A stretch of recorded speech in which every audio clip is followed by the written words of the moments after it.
নমস্কার। আজ 22শে শ্রাবণ। প্রত্যেক বাঙালির কাছে 22শে শ্রাবণ মানেই কবিগুরু রবীন্দ্রনাথ ঠাকুরের প্রয়াণ দিবস। বাঙালির আবেগ মিশ্রিত একটা দিন। তবে আমার কাছে 22শে শ্রাবণ মানে আমার একজন খুব স্পেশাল মানুষের জন্মদিন, যাকে ছাড়া আমার এই পৃথিবীটা পুরোই অন্ধকার।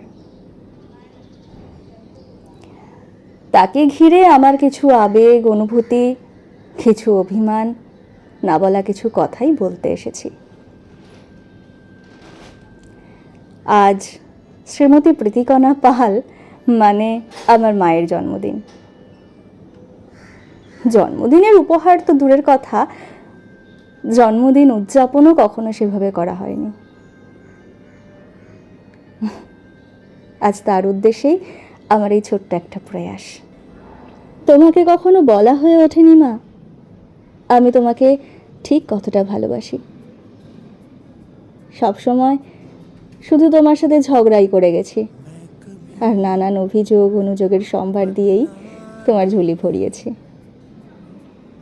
আমি ছোটবেলা থেকেই ভাবতাম তুমি হয়তো আমায় তেমন ভালোই বাসো না। আসলে যৌথ পরিবারের একমাত্র মেয়ে আমি, সবার এত আদর ভালোবাসার মধ্যে তোমার সুপ্ত ভালোবাসাটুকু কখনো আমার চোখেই পড়েনি। বাবার চাকরির সূত্রে যখন আমায় মাম্মা মৌলবীশীদের কাছে রেখে ভাইকে নিয়ে তোমরা হাওড়ায় চলে গেলে, তখন মনে হয়েছিল তুমি হয়তো ভাইকেই ভালোবাসো। আমার সাথে সবাই ছিল, মাম্মা, মনু পিসি, বড় পিসি, পিসা, কাকা, ছোট মা, রন্টি, জেঠু, বড়দাদা, ছোট্টু দাদা। সবাই আমায় খুব যত্নও করতো। মামা মামার পড়া বুঝিয়ে দিত, মনু পিসি খাইয়ে দিত, স্নান করিয়ে দিত। তবু যখন ইতিহাস বা ভূগোলের কোনো চ্যাপ্টার আমার কিছুতেই মুখস্থ হতো না, তখন খুব মনে পড়তো তোমার কথা। শুধু মনে হতো তুমি থাকলে ঠিক পড়িয়ে আমায় মুখস্থ করিয়ে দিতে।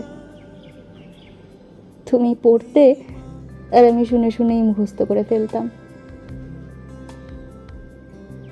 খুব কষ্ট হতো সে সময়, তোমায় খুব কাছে পেতে ইচ্ছা করতো। তারপর যখন ফিরে এলে, শোনা হলো তখনও কিছু মাস তুমি ভাইকে নিয়েই মামা বাড়িতে ছিলে। আর তখন আমার ধারণা তো বদ্ধমূল হলো যে তুমি আমায় সত্যিই ভালোবাসো না। না, ভাই বোনের প্রতি আমার রাগ, হিংসে, বিদ্বেষ কোনোদিনই ছিল না। শুধু তোমার প্রতি অভিমানের পারদ বাড়তে থাকলো দিন দিন। কোথাও বেরোনোর সময় পছন্দের জামাটা সঠিক জায়গায় খুঁজলেও যখন পেতাম না, তুমি কি করে যেন ঠিক ওই জায়গাটা থেকেই আমার জামাটা সাথে সাথে বার করে দিতে। পড়ার বই থেকে মাথার ক্লিপ সবই যেন তোমার নখদর্পণে। শরীর খারাপের দিনগুলো তোমার চরম ব্যস্ততা কাটিয়ে যখন আমার পাশে বসে মাথায় হাত বুলিয়ে দিতে, তখনই আমার শরীর অর্ধেক সেরে যেত। আচ্ছা মা, মায়েরা কি ম্যাজিশিয়ান হয়? তোমার সাথে ঝগড়া করলেই তুমি বলতে, যখন মা হবি তখন বুঝবি। এখন আমিও একজন মা। এখন আমি তোমার এই কথাগুলোর মানে বুঝতে পারি। আমিও আমার মেয়েকে অতিরিক্ত ভালোবাসা দেখাই না। ও যখন ওর হ্যান্ডরাইটিং দেখিয়ে আমার কাছ থেকে কমপ্লিমেন্ট চায়, ঠিক তোমার মতোই আমিও ওকে বলি, ঠিক আছে, কিন্তু আরও ভালো করে লিখতে হবে। ও যখন স্টেজ পারফর্ম করে ও টিচারদের কাছ থেকে প্রশংসা কুড়োয়, না, গর্বে আমার বুকটা ভরে যায় জানো। কিন্তু ওকে বুঝতে দেই না। ওকে বলি, অনুষ্কা যেন তোর থেকে একটু বেশি ভালো নাচ করলো না রে, আরো সুন্দর করে করতে হবে কিন্তু। ও আমার মতোই রেগে ওঠে, বলে তোমার তো খালি অন্যদেরটাই পছন্দ। আমি তখন মনে মনে হাসি আর তোমার কথাটাই ভাবি, আজ বুঝবি না যেদিন মা হবি সেদিন বুঝবি। আজ আমি সত্যিই বুঝি মা, সন্তানদের প্রতি বাবা মায়ের ভালোবাসাটা সুপ্তই থাকে। বেশি আদরে সন্তানদের বিগড়ে যাওয়ার ভয় প্রতি মুহূর্তেই আমরা পাই, কিন্তু ভালোবাসার কোনো কমতি থাকে না। যেমন তোমারও আমার প্রতি ভালোবাসার কোনো কমতি কখনো ছিল না, আজও নেই। তা আমি আজ বুঝতে পারি মা।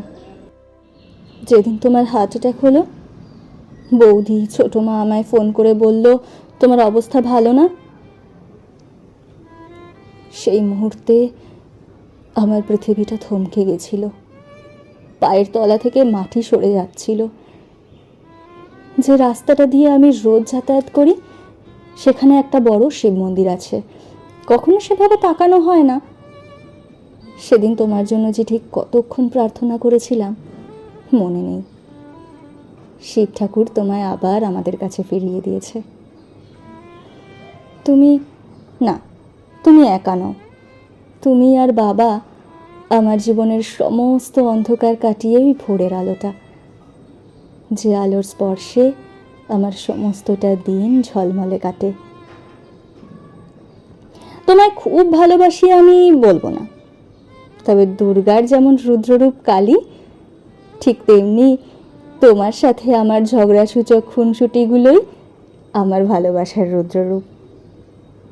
পৃথিবীতে চাঁদ সূর্য যেমন চিরন্তন, তোমার আর আমার ঝগড়াগুলো ঠিক সেরকমই চিরন্তন।